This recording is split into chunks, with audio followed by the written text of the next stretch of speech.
And we are back for episode 25 of Journey to a Million. And you might be wondering why I'm laughing, but Zack, just before we recorded, was like, oh, this is episode 21. And he just, he's 4 weeks behind on the episodes. But I'm just so focused on getting the best content for the listeners that I just forget the episode number. Yeah, and that makes sense because, around 4 weeks ago, Zack, we announced episode 26 is going to be a live episode. Journey to a Million live at the Oshkosh Arena, the 1212 Sports Pub and Grill. We've been advertising this thing like crazy. People are starting to mark themselves as going, and we're really looking forward to this. Look, we're giving out free merchandise. Yeah, we announced that it's officially free merchandise for our trivia. We're unveiling the new logo, and we're announcing all the rebranding information at that event. And we're going to be talking about NFL stuff, Green Bay Packers stuff, and even, we'll tie in some NFL futures stuff. We'll make it a little bit of betting, right? Journey to a Million. And we might have a little bit of an interactive game. We'll play with that as well. So, look, I'm really looking forward to this event. I know my co-hosts, Zach Roush and Jared Vleski, are also looking forward to this on the Journey to a Million. So, look, with that here, guys, are you guys ready to do an off-season preview here? Yeah, let's do it. Let's do it. Didn't even announce the teams yet because we're so excited for next Friday. But look, let's talk about it. The Chargers of Los Angeles will be the first team. And then we'll be talking about the Dallas Cowboys, America's team, in the second half of this episode. Look, this Chargers episode for the first half will be a lot of fun, as Zach, as many of you know, is a big fan of Justin Herbert. And when I say big fan, I mean big fan. So this should be an interesting first half to an episode. But, to talk about last season, we'll start with Jared here. As we always do, let's hear your grade for the LA Chargers. Might be an unpopular opinion, especially if Zach goes next, but I'm going as low as a C-. This team didn't make the playoffs, and I don't care what you say, Zach, but Justin Herbert hasn't shown anything that he can make the playoffs. Obviously, Brandon Staley went for two a few times, and they lost a few games because of it. But this team has the weapons to be good. They just haven't proven that they can be a playoff team yet. So I don't care how high you go, but this is still a great team. But I think that they just haven't proven anything yet. I'll give them a C+. I think they underperformed. They're probably a playoff team last year. Obviously, they had quite a few holes on the defense, which I think they did a very good job of shoring up this offseason. And I think they're going to be better next year. But last year, I think that defense really hurt them and held the team back. Look, I'll go C, but, I would have gone B if they would have done the tie. The tie. Whenever we have a team that was involved in a tie, I have to talk about it. It would have gave them a playoff berth. It would have gave them, Was it Staley that called timeout? Yeah. That's that. That's why I go with the C. But look, Brandon Staley, his way of coaching, it's something else. It's very unorthodox, I feel, in terms of risk taking. I like it. He's an analytically driven guy. I kind of compare him, maybe to the sense of what we might see out of Mike McDaniel this year, but maybe not as risky, but just with some sorts of play design and such. And look, they're both working with young quarterbacks, and I know Justin Herbert, is a bigger talent, of course, than what Tua is, in my opinion. But look, with what they did last year, they certainly, should have made the playoffs, in my opinion, and they didn't. So that's where we have to go with a C for that. But look, they came in hot this offseason. Look, these offseason previews, we waited maybe a little too long to do this team, but we got to talk about all the moves they did. So with that, let's go into the moves that the Los Angeles Chargers did. And boy, like I said, they did a lot of them. The biggest one, there's probably two big ones. I guess we'll talk, about right away. The Khalil Mack one's got to, probably be 1A, and then J.C. Jackson's got to be 1B, in my opinion. Trading for Mack and then signing for Jackson. Look, these two moves were big for this Los Angeles Chargers. And I guess personally, I'll say my favorite is probably still the Khalil Mack one. But Zach, which one of those two moves was your favorite? If there's another one that stands out, go ahead. Floor is yours. Let's say J.C. Jackson is my favorite move so far this offseason. Just because they got him for, I think it was like 16 and a half, 16, somewhere in that range per year. And that's about $4 million less than Jalen Ramsey was. And then as the offseason progressed, we saw the extensions for Jair Alexander and Denzel Ward, both topping the $20 million mark. And at the time the deal was made between Jackson and the Chargers, it was already a good value for the team, and J.C. Jackson still got his money. And then as the offseason progressed, the deal just looked better and better after every cornerback contract. Better for the Chargers, not for J.C. Jackson. Yeah. That's very team friendly. Yeah, I agree with that. I mean, they're both great moves, but I think that J.C. Jackson signing was a big addition. Obviously, we said their defense was their weak point last year, and they filled the holes they needed to. And I think that J.C. Jackson coming over from New England is going to be a great addition for this team. Yeah, I mean, with what you guys said, $16.5 million for a guy his resume, certainly a discount there for the Chargers. You know, what he's been able to do.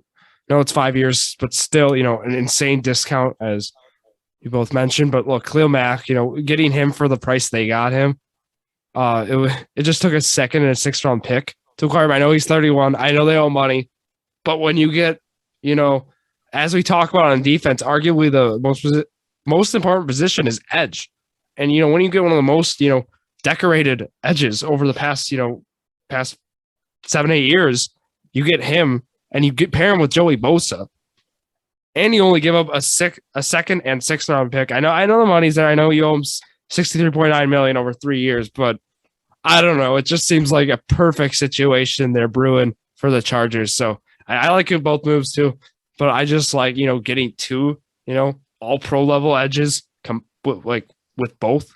And I just feel like that's going to be a deadly duo there for the Chargers. But I guess we still talk about other moves they did. I mean, those weren't the only ones. Look, Mike Williams, very underrated receiver there. Him and Keenan Allen, 3-year, $60 million extension for Mike Williams.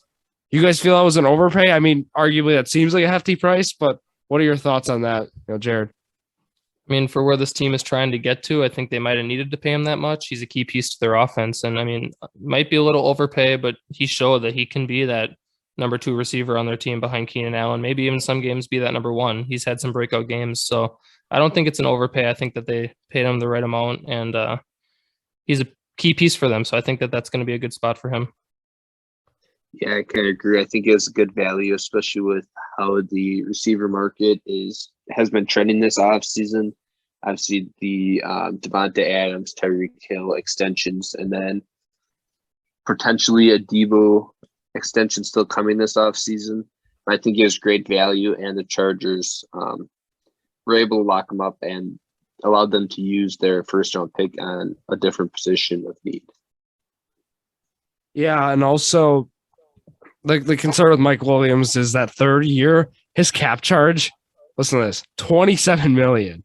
So, I mean, it's a pretty hefty price there. I mean, arguably you would see, I personally see this contract going 2 years and then you cut him year 3. But again, it depends on his progression, right? It depends on how he performs. But I just feel like that might be the way this contract goes here. But certainly, you know, as you guys mentioned, you competing against other receivers, he's certainly that solid receiver, right? He's not like the top tier guys, but, you know, he's a solid receiver. And, you know, those are receivers, you know, pair him with guys like Allen and, you know, other threats for Herbert, you know, that makes this team who they are. And I think they're going to be a great team next year with that as well. And got to talk about some other moves here. Sebastian Joseph Day, 3-year, $24 million. They signed him for. It's very underrated.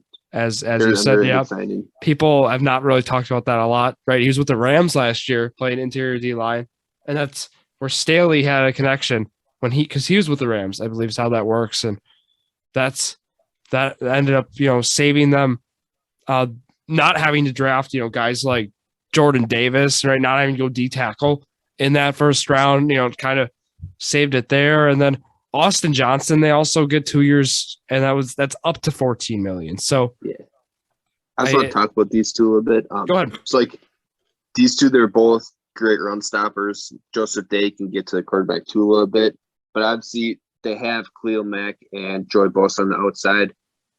Their biggest issue last year was stopping their run. They had weak points at their D tackle spots, weak points at their middle linebacker spots. And then they went out, addressed that, completely solidified their D line with Joseph Day and Jackson. And I like these two moves almost as much as JC Jackson move.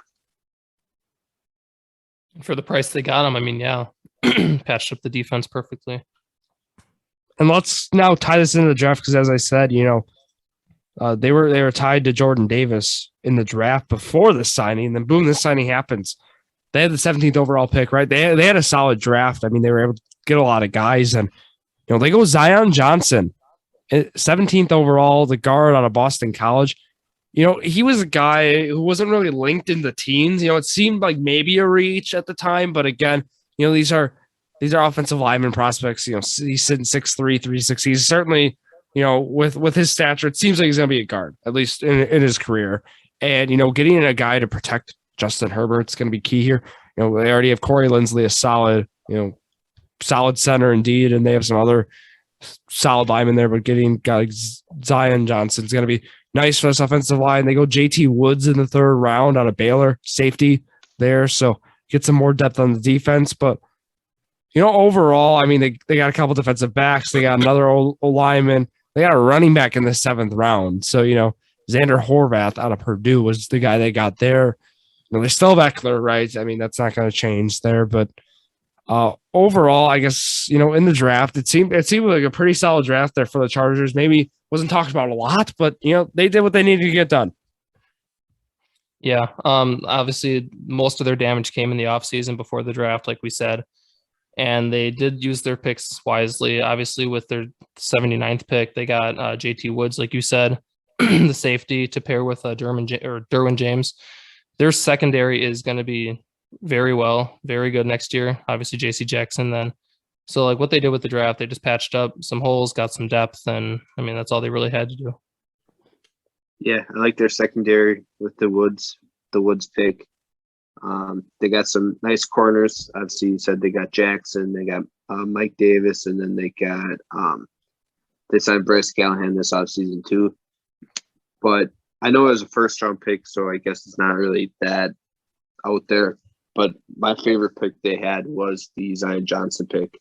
I really wasn't a big fan of it at first, but then I started looking into it a little bit after the draft and kind of looking at what analysis thought about him. And he's very versatile, which is good for any line. I mean, obviously me and Drew are Packer fans, and Elton Jenkins is versatile as well. We saw him move over the line. Yeah. So that just adds that much value to a player. And they have Rashawn Slater, Corey Linsley, just having another piece that can move around, play wherever they need him. I think that's huge. And that makes this team,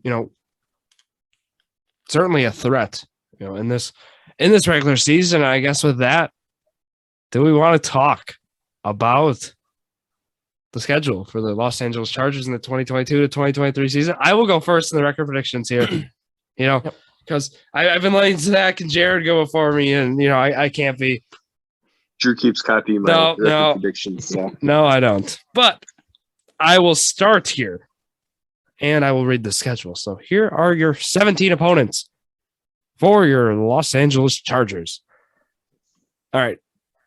The Las Vegas Raiders, they play at home, at Kansas City, hosting Jacksonville, at Houston, at Cleveland, hosting Denver, hosting Seattle, the bye week, at Atlanta, at San Francisco, hosting Kansas City, at Arizona, at Las Vegas, hosting Miami, hosting Tennessee, at Indianapolis, hosting Los Angeles, the Rams, and then going to Denver. So, look, this schedule is certainly, no easy task. It's a tough schedule. But I will be going 12-5. I like the squad, and Herbert. I think year 3. I think this is gonna be more of his coming out year. So I'm looking forward to it. And look, the moves. I think the edge. I think their defense. Certainly seals it for me. I could certainly see this team winning that loaded AFC West. But I'll let Jared go next year. I mean, now it's going to look like I'm copying you. As much as I said about this team, I still think they have a breakout year here. I think Herbert, year 3, puts them in that all-star category. I have them going 12-5 as well. I think they're going to win the AFC West, maybe a game above the Chiefs. But yeah, I mean, hopefully they can prove something this year, because if they don't, I think Herbert's value goes way down and people start thinking like maybe he isn't as good as people see. And I want people to see that now. And I'm hoping that he proves something, because like Zach, I've told you, he hasn't done anything these last 2 years, obviously. I mean, he's got much better defense this year, but you've been giving all that hate to them the whole offseason, and then you come out here and say they're going 12-5. With the moves that they made, they strengthened their team huge moves. So yeah, they've became one of the powerhouses in the AFC. Yeah, but so my prediction, it's going to kind of depend on two things. One thing, can Khalil Mack stay healthy? He's had some injuries over the last 2 years, so I think if he can stay healthy, that's going to be huge for them. I mean, obviously injuries other places as well, but so Khalil Mack staying healthy, and then Joe Staley, we kind of talked about earlier how he has been very aggressive, which I do like, but I think he needs to dial it back a little bit. Maybe not be as aggressive and kind of pick his spots a little bit better. They can't be turning the ball over on downs inside their own territory. So I think that if he dials that back a little bit more, Khalil Mack stays healthy, I think they go 13-4. Okay. 13-4. Yeah, I figured, Zach, I thought we might hear 14 out of you. I really thought I was going to get a 14-3. And I really wanted to see Jared's reaction. But I mean, they have an easy schedule at the beginning of the year, but then it gets a lot harder at the end. hosting Las Vegas at Kansas City. I guess if you include Jacksonville and Houston. They got a couple of easy games, Watson might be back or probably won't be back, I guess. Was that the week 5? That would be week 5, yeah. So I actually might be, those I'd say Seahawks suspension is probably going to be like 6 to 8 games, I'd say. And that division's going to be tough, though. I think they might, might finish a game over 500. Like, that division's gauntlet. That's just how it is. But certainly, I think they go 4-2. I want to hear. Yep, I want to hear fantasy division outlook. Yeah, I want to hear about Justin Herbert. Justin Herbert will be QB1. Blank QB1 quarterback in fantasy next year. Zach's got QB1. Jared, he was like QB3 last year. I would say 4 or 5. Josh Allen, Herbert, QB1 and 2. So then you have QB2. I'll go. Herbert will be a top 3. I'll say. I'd say he's 4. I'd say Mahomes is above. Mahomes doesn't have the weapons, though. But he's still Mahomes. You don't need weapons. Rodgers doesn't have weapons. He'll still perform. What was Mahomes last year, though? What was he, like 3? Let me pull it up. Last year? Yeah. And I think Kansas City, they loaded up on running backs. Not really loaded up, but they got Ronald Jones and I think they still have Darrell Williams and Clyde Edwards-Helaire. So I think they're going to see a lot of usage out of their backs. It was Allen, Herbert, Brady, Mahomes, top 4. Some Mahomes is 4, yeah. And Brady's still there, and people are sleeping on him. For fantasy, I'd say Herbert's Stafford was 5. So I bring this up because, I guess who would take Herbert if Herbert's not, like Jared, you said, what'd you say, 3 or 4? I'd say 3 or 4. Yeah. Who's going to finish ahead of him is the question. Well, it depends on his year, obviously, but I'd say Allen and Mahomes are top 2. Allen and Mahomes. Okay, because look, and I don't know, like Lamar Jackson finished as a QB 15 last year in fantasy. I don't know. We don't know. I don't think that's going to be games too. Yeah. Lamar's going to improve a lot, but I think Mahomes is going to drop to. I have him as my QB5 for fantasy this coming year. Mahomes? Yeah. Who's your? You say he was 4, right? He was 4 last year. Mahomes was 4 last year, 374.66. Zach, do you have Rodgers and Brady in your top 4? Or do you have Stafford? I definitely do not have Rodgers. Okay, that makes sense. Rodgers never that amazing on fantasy. Rodgers was QB6 last year. Yeah. But I think Lamar is going to have a much better year. You're not saying top 5. Top 5. No, top 10. He'll be around 6, 6 or 7, something like that. Thank you. I'd probably say Brady, Allen, Herbert, maybe Joe Burrow. Maybe. You said he was going to regress. I said the team's going to. The team in a whole will. I think Burrow. They're not making the Super Bowl. Burrow's got the. Is that in weapons. order, Zach? Is that in order? You said Brady won. No. Okay. That was in order. Look, that was just like 4 guys. Okay. Burrow was QB8 last year. I think he certainly moves up. I think they got the weapons. Look at that. I think Herbert's a top 3. I could easily see him finishing 1 by the end of this year. I can see maybe Trey Lance too. Whoa, there we go. He's Hot got take. some outside potential. He's got some like top 10 potential, or like how? His dual threat ability is going to be crazy. He's probably going to be running at least 5 times a game. If he can put it together with his arm too. I wouldn't go that high with him yet. Yeah, I'd say okay, probably top 10, maybe not top 5, but like he's got a little bit of he's got a way to get there.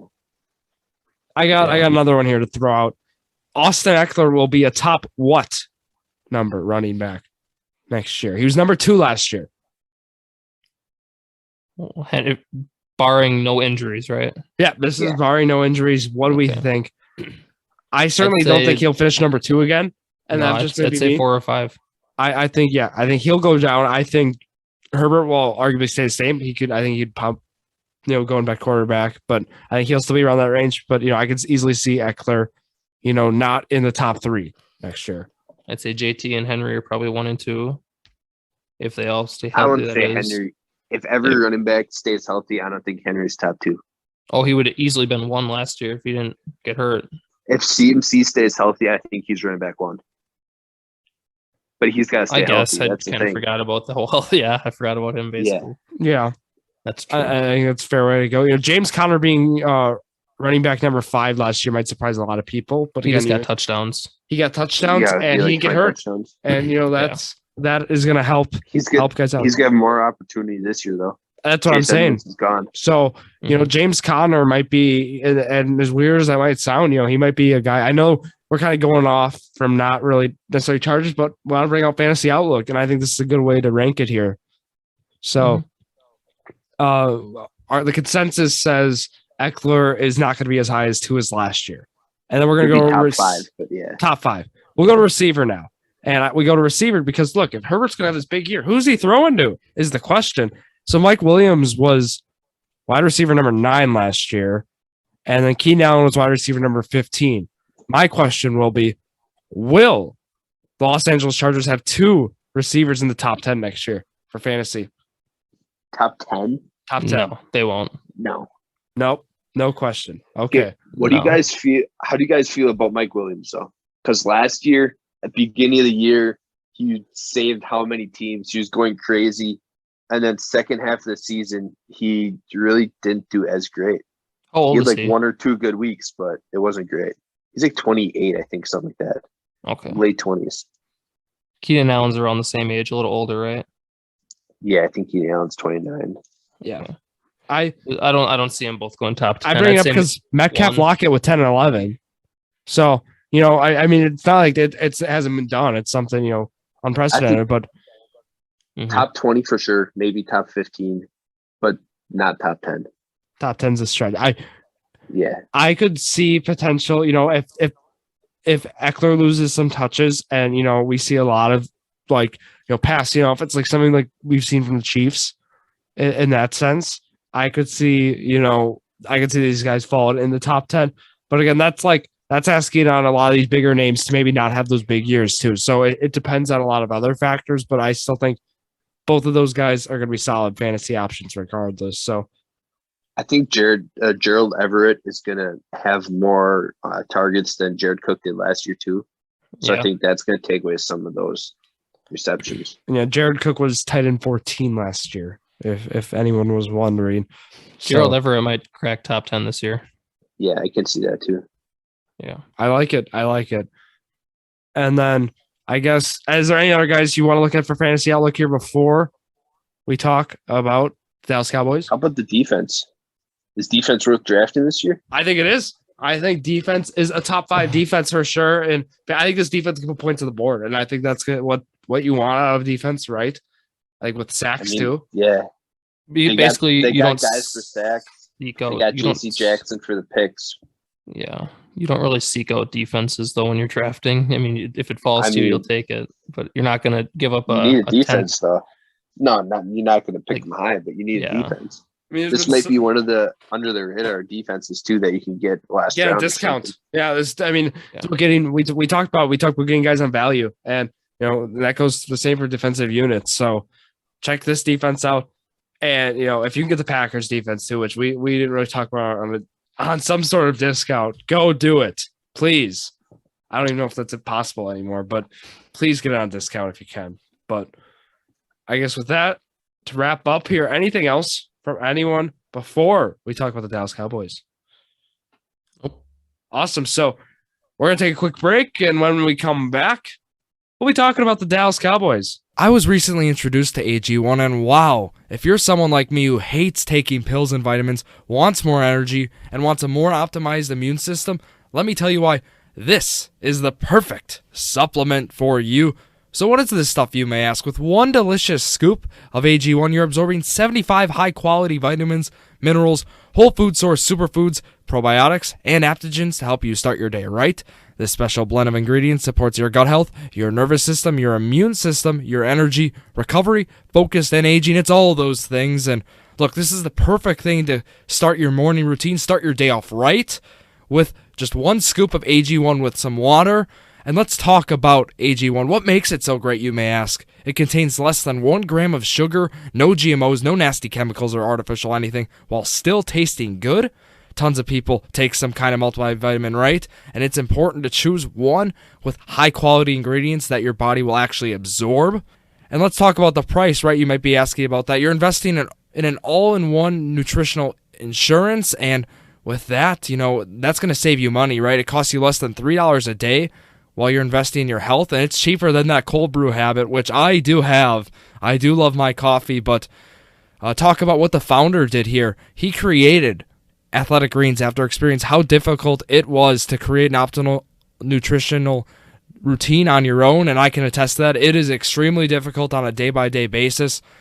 Athletic Greens, they also have over 7,000 5-star reviews, so you are getting the best when it comes to Athletic Greens. And also, they're a climate-neutral certified company, so they care about the environment. And for every purchase, they donate to organizations helping to kids in need, including No Kid Hungry here in the U.S. And right now, it is just time to reclaim your health and arm your immune system with convenient daily nutrition. It's just one scoop in a cup of water every day. That's it. No need for a million different pills and supplements to look out for your health. Look, to make it easy, Athletic Greens is going to give you 1 year supply free of immune-supporting vitamin D and 5 free travel packs with your first purchase. All you have to do is visit athleticgreens.com/emerging. Again, that is athleticgreens.com/emerging. athleticgreens.com/emerging. EMERGING. And that is to take ownership over your health and pick up the ultimate daily nutritional insurance. Thank you again to Athletic Greens for sponsoring this episode. So with that, we're on the second half here. Everyone's back. Myself, Drew Skyberg, Jared Vleski, and Zach Roush, Journey Million Squad. And we're going to be talking, as I said in the first half, we're going to be talking about the Cowboys in this half of the episode. So, the Dallas Cowboys, interesting season last year. Always expectations with America's team, as they say. Overall, I guess I'll start with you, Zach. How are you going to grade the Dallas Cowboys for this past offseason? This is a tough one. The past season, I'll give them a B. They won the division, which everyone expected them to do with how bad that division was. They made the playoffs, lost to the Bucks, who nobody really thought they were going to beat. So, yeah, I'll give them a B. Yeah, I said the same thing. B. Didn't they lose to the 49ers, though? They did lose to the 49ers. Maybe, yes. Yeah. We knew what you meant, Zach. Yeah. Yeah. Same thing. I said B as well. Lost. Yeah, they had expectations and they got upset. So I think B is right. Tough because in that NFC, did you guys really think I had Green Bay going out of the NFC, or a team like Los Angeles? we all picked the 49ers, didn't we? That was the big upset we all had. Yeah. So for me, it's tough, but at the end of the day, which I always say, like, if your expectations win the Super Bowl, I'm going to give you a low grade if you don't win the Super Bowl. But this team might be an exception for me. I'll go B. And they get the job done, right? They did what it was expected of them. They might have not exceeded it, but I'll go B with it. They still were a solid football team, it seemed. But we'll talk about the running back situation, the fantasy outlook for all that stuff, at the end of this episode, as we did in the first half. But look, this is going to be an interesting team, and the offseason just made more question marks for a lot of us. And we'll talk about it here right away now. Arguably, as we were just talking about before we were recording this, the team got worse. I mean, if you take last year's team, you take away pieces, from that team, and then you get this year's team. And that's basically what it was. It was interesting, but at the end of the day, guys need to get paid, and that'll happen with this. And I guess the first guy, where we saw was a casualty to this was Amari Cooper. Ship him off to Cleveland. It seemed, what was the draft pick they got again? Was it like a fourth or fourth fifth? And a sixth or something? They gave up Cooper in a sixth, then they got a fifth. Yeah. So nothing. Talk about an interesting trade, right? It was just a great trade for Cleveland. We talked about it last week. And, I guess I wasn't really a fan of it, but again, look, they did what they wanted to do. They got rid of a guy who they'd have to pay. And with that, that was just one way, right? They let other guys walk. Randy Gregory talked about other guys they let walk as well. But look, off-season wise, was there a move that stood out that you guys liked? I guess, for me, it's hard to pick one here. I mean, they got rid of Cooper. I mean, they brought in James Washington. That's one thing, just to get another receiver. But they didn't do much to up their team in general. I didn't mind that James Washington signing. Kind of like it because Michael Gallup probably won't be back for the beginning of the season, I don't think. So you might miss a few weeks. James Washington, he's had a couple years in the league. He has some experience. He's shown at Pittsburgh. He has flashes where he can produce. He hasn't shown that he's every week starting wide receiver. But I think he's a capable receiver to go across from Lamb. So I think he might have some nice weeks early in the season before Michael Gallup comes back. Yeah, I guess still just looking through this. Dalton Schultz, I mean, they keep him, right? They franchise take him. I guess just keeping some pieces they had last year. But other than that, right, James Washington, and that's still a smaller side, right? They didn't make that big splash, and that's okay. But, this team, Jerry's team, looks like they wanted to go more through the draft route, go, cheaper and go maybe a more strategic route. So, I guess from here, you guys want to talk a little bit about this draft done by the Cowboys. Going through it, they had a lot of picks, so give them credit there.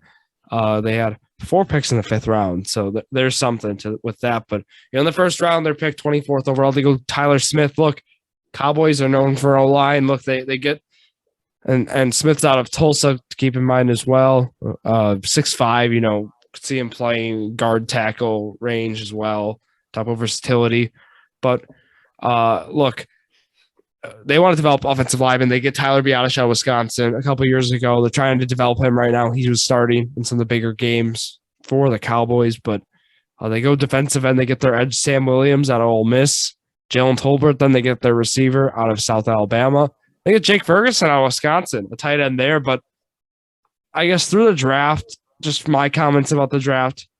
Again, it was one that, like the last team that we talked about, the Chargers, wasn't a draft that maybe caught everyone's attention, but still a good draft, got some O-lineman prospects, certainly prospects, I feel, with, of course, with the guy out of North Dakota as well, Matt Waletzko. He's 6'7", 305. They've got some prospects. They got him in the 5th round. But overall, right, as I said, underrated draft. I'd go, an average draft. But Zach, what were your thoughts on this draft for the Cowboys? This was probably one of my least favorite drafts by any teams in the NFL. I mean, Tyler Smith, he's very raw, I think. So year one, if they're going to start him, which I would assume they will with La'el Collins leaving, wouldn't be very confident with him starting on that line. And yes, they went to positions of need, but I think they more targeted players' potential and then not really the players actually showing their potential in production. So it's great if you can help those players reach their potential, but if they can't get there, they're kind of wasted picks. Yeah, I mean, I agree. I don't think this team is going to blow anyone's expectations out of the water this year. I don't see them going better than last year. Even like as we said, they lost a lot of people. So getting, young potential players like you said might help. I don't know. They kind of went with that. Keeping Dak healthy was probably the biggest reason they took Tyler Smith, and with La'el Collins leaving, they needed someone, so they just took him. But if Dak's healthy, that's the biggest question. And they also released Blake Jarwin, I'm pretty sure. And then that's probably the reason they got Jake Ferguson out of Wisconsin. So there was some reasoning to their draft picks, but they probably weren't the best, like you said, Zach. Look, my question is, because as we've all mentioned, right, they got projects. And the question with that is, they don't go out and re-sign these big names. Is this team trying to compete these next few years? Of course, to some extent, but, maybe these next couple of years, maybe not really trying to really compete, go for some draft picks, right? And then, just all of a sudden, maybe, year three, you click, because the beauty of football is the team. The team is extremely different from year in, year out, strategy wise.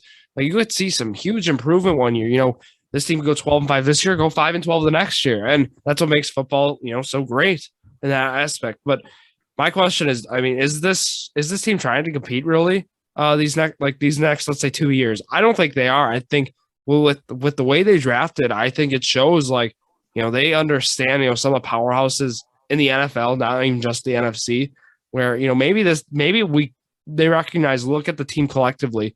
Maybe we can't compete in this division, in this league, in this conference, right? I think that might be a statement by the Cowboys front office, but I don't know what you guys think. You can go, Zach. I think they're kind of taking for granted how weak that division has been. And I think the big question now is, are they even going to win that division? Mm-hmm. A lot of people are starting to talk the Eagles. Obviously, Eagles have made a lot of moves this offseason, bringing in guys like A.J. Brown, drafting Jordan Davis. So they've made their moves, and the Cowboys have regressed. So now it's kind of who's going to win. Did the Eagles improve enough, or did the Cowboys get that much worse that the Eagles surpassed them? How's that going to go? And then obviously Washington brings in Carson Wentz. Is the rest of that team there? Who knows? We'll have to see. But I think this division is up for grabs a lot more than it has been the last year or two. I would say a lot more than it has been, but I wouldn't say that the Cowboys won't win it. Last year they beat up on their division, and we're not just talking a few touchdowns. Like they were winning 50-6 against some of these teams. Yeah. So Washington Cowboy games were really bad last year. Yeah. So I don't see them losing the division. I think the Eagles put up a good fight, but I think that the Cowboys either go 6-0 or 5-1 in the division. I don't see the Giants or Commanders winning a game against them.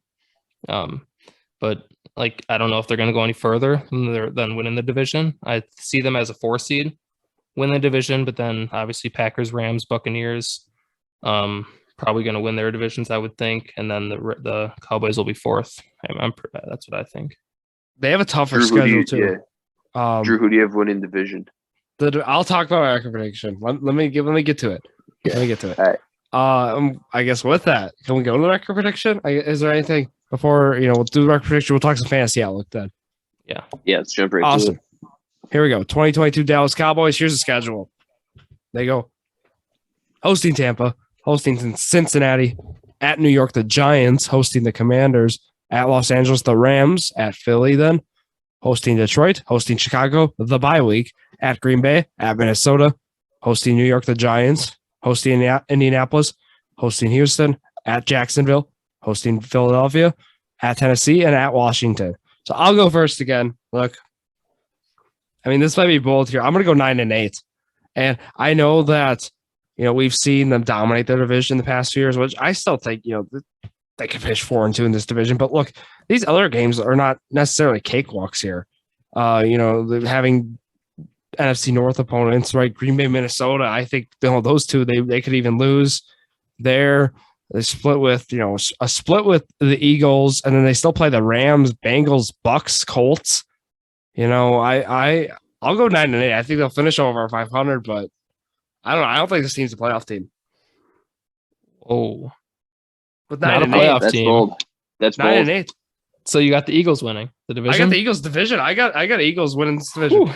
Okay, well, I originally had 11-6, but I questioned if the Eagles were going to beat them a game, and I said, yeah, they probably will. So I went 10-7, so not much worse than you, but I still see them winning the division and getting the 4 seed, like I said earlier. But the Eagles might put up a little fight.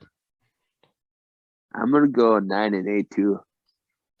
So I think that they're gonna lose a lot of the games that look tough right now. They're gonna lose to Cincy. They're gonna lose to the Rams, the Packers. I think they're gonna lose those games, and then I think they're gonna get upset 1 or 2 games by teams that we maybe won't expect them to. And then I think they do go either 3-3 or 4-2 in the division. Whoa. I'm not a big fan of this Cowboys team this year. Whoa. So do you have them making the playoffs still? At 9-8, I think they're going to be a 7 seed. Okay, they can sneak it. All right. So you have the Eagles winning as well. Spot. I got the Eagles. Yeah, I have the Eagles winning the division. Oh, Yep. Whoa. bold. I think the Eagles beat them twice. Okay. Well, I think the Vikings can sneak in that last spot, right? I mean, unless I literally I think, have yeah, it it's written going to down be here. between the Vikings and Cowboys for the 7 seed. I mean, I have obviously I have Packers, Rams, Buccaneers, and I got Cowboys at 4, 49ers 5, Cardinals 6, Vikings or Saints 7. I said. Oh, yeah. I forgot about the Saints. It'll be Saints, Vikings, Yeah. Cowboys for that last seed. yeah, I could see the Saints and Vikings winning that out. I would say Yeah, I don't even see Cowboys probably won't even make it. whatever team wins the I'd have division. picked Saints. Yeah, if the Cowboys win the division, they'll get the 4. But if the Eagles win, the Cowboys, like you're saying, they might not even make the playoffs. So it all depends who. I think this is going to be just whoever wins is in, whoever doesn't is out. Yeah, I think whoever's second, they'll be close. But yeah, now thinking about Saints, I think Saints are going to take that last spot. Mm-hmm. Okay, and to wrap up here, we'll do kind of what we did this past in that first half. Dak Prescott, will he stay? I'll word it like this. Here we go. Do you guys think he will stay? So he was 7 last year. He was QB 7. Do you think he'll be higher or lower than that spot? I'm gonna go lower easy. But Lower? Do you mean like 8, 9, 10, Yes. like that yeah, way? like will he stay in this top 10? No, he's lower, definitely.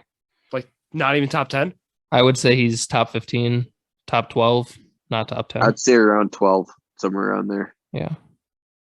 That's I guess with Derek Carr, he was at 13. See him make a leap. Kirk Cousins, I think he could crack the top 10. For fantasy outlook. So based on weapons too. His offensive line is a lot worse, and he lost.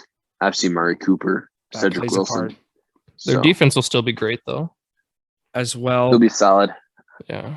Okay, so Ezekiel Elliott, right? He got all the bad rap last year. He still finished as running back 6. He's still at over 1,000 yards. He still, like Jared said, he's still at over 1,000 yards. I guess where would you guys be drafting him overall? I mean, to talk about it, like I wouldn't. I in the end, and that's where my answer is. I wouldn't be. He's a guy I'm not. I crossed out. I say I don't want you on my team. But I don't know what your stance is, Zach. Would you want? I mean, on squad. I have players I'm not a big fan of. I'm not a big fan of Zeke, but for the right price, I'll take anyone. Of course. If Zeke starts dropping and he's like, if 3rd round for sure, I'll take him. End of the second, maybe. Yeah. End of the second, maybe depending who's left. But I'm not going to be spending a early 2nd or a 1st round on him. I just see Tony Pollard being their future, basically. I see Getting a lot of a carries. regression here for Elliott. I mean, you know, and I know some of these players below him had injuries, right? You know, I mean, Kamara was at 9, Fournette was at 11, Gibson at 10. I feel like even those guys, I mean, Chubb at 7, I feel like he could leapfrog Elliott, no problem. I certainly see Elliott maybe in the 9 through 11 range at, you know, being generous, but you know, it's just tough based on the running backs that are coming up right now, and plus, like Jared mentioned, you know, splitting time with Tony Pollard, that certainly hurts. So, would you guys draft Tony Pollard then? As like I'd probably not starter, obviously, but like a bench running back, top tier bench running back. I think there's going to be better options on the table when he's available. So I probably wouldn't. But if it like same thing with Zeke, if it's getting late in the draft, you're gonna take him. I might, but considering maybe if Elliott gets hurt, you know, a stash in that sense. But again, it depends again at the price, right? But you know, I think the upside is there if Elliott gets hurt because, you know, Pollard is already getting touches. I feel like he'll be even more of a focal point, and I feel like that's a good recipe for success. I think, didn't Pollard have a game or two last year where Zeke was out or didn't get a lot of touches and he wasn't as great? Mm-hmm. I think Pollard is a lot better with Zeke just because it's kind of they're different types of running backs, so they complement each other well. But I think Pollard, he's probably going to be going around the mid-20s, I would assume, somewhere around there for running backs. We'll get ADP data, you know, ADP for that from what we talk as about more next drafts week, are coming, right? Yeah. And the live show, right? Well, we're going to have some data stuff, so keep that in mind with other people because we're going to be doing some fantasy football outlook, of course. You know, it's Journey to a Million, but I do agree with that too. I think, you know, it certainly depends on who he has complimenting with him, but you know, at the end of the day, if the guy's getting touches, he's getting touches. So that's still where I'll stand with it. And I don't know, it's going to be tough because, like, right, Dalvin Cook was running back 15, right? Derrick Henry was 14, Jones was 13, right? These guys, they've had injuries. Yeah, they had injuries. And look, Elliott, who's to say, you know, I know I said the 9 to 11 range, you know, who's to say he ends up at 15? I mean, you don't know. That's why, you know, third round, yes, you know, sure, I'll go for a mid to late third round, probably for me. But otherwise, I'm not a fan. I mean, Zeke's had games where he put up like less than 2 fantasy points. Like he would run up the middle 2 yards, you get 5 carries for 8 yards, and then you just like they stop going to him because it's not working, and then they go to Pollard. All right, I have one more here. CeeDee Lamb, he was 14, wide receiver 14 last year. Will he finish in the top 10? I didn't know he was that high. Yeah, there you go. Will he finish in the top 10? I don't see it. I mean, Metcalf was 10. Just out. Yeah. Lockett 11. And Deontay Johnson was 12. I mean, there's too many good receivers. There's too many good receivers for him to pass that many. I'd say he's top 15. If the targets are there, yeah, he's going to get a lot more opportunity. That I'll say yes. True. I'll say he can finish. I'll say he finishes at 9 or 10. I think he misses out in top 10, but barely. Depends when Gallup comes back. Like 12. And how good Gallup is. I'd say he's top 15, but not top 10. Yeah, I'd say that too. And he was at 14, so, you know, puts him in the top 15 again. I think he'll go up in spots, though. You know, I don't think he's a 14. I think he'll be more of a 10 or 11 player, you know, looking at fantasy rankings there. I guess I'll surprise you guys. Hunter Renfrow finished as wide receiver 13 last year. I mean, if that might shock some people there. With that, any other guys you want to talk about? Like, you know, Dalton Schultz, you want to talk about? Yeah. He was tight end 3. I still see him inside the top 5 for next year. I don't think that's going to change. He was 3 last year? Yeah. Wow. 8 receiving touchdowns, Jared. Well, I guess wasn't Kittle hurt for a while? And yeah, Kittle was out. Waller was out. Yeah. There's quite a few injuries. I don't think he'll be top 5. No. If everyone's healthy, I'd say he's top 7. Yeah. You think you got Andrews, you got Kelsey, you got Kittle, you got Waller. That's 4. Yeah. And then you got like a Hawkinson or Goddard, something like that. I even think like Gesicki might have a big year. Yeah. He could be above him. There are a lot of good tight ends. I know you bring that up, but I'll stick with my gut. I'll go down to top 5. I think he'll finish in there nicely still. But yeah, there's Kyle Pitts, right? You're gonna throw another guy. Yep. Certainly do. It might make it a little tougher. No fan. I know he's in Seattle. There's a lot of them. Yeah. Tight end's a nice position. I guess, 5's still tougher. That might be a stretch for me, but yeah, wow. Tight end. So when we do our fantasy previews, the tight end themed episode is going to be a good one. So I guess with that, you guys got anything else here before we wrap up on this Friday morning? I don't think so. Awesome. So with that live show, check it out. Our social medias, Twitter at JD Sports Pod, Facebook, Jordan Drew, the Sports Crew, Instagram, Jordan Drew _Sports Crew. We have all the information on those social medias. So that is where you will go if you want to, see everything about the live show, all of our updates. We'll be posting everything. So keep that in mind with that. But yeah, we'll be wrapping up. So thank you all for listening to yet another episode of Jordan Drew, the Sports Crew, the journey to $1 million, the perfect podcast for you.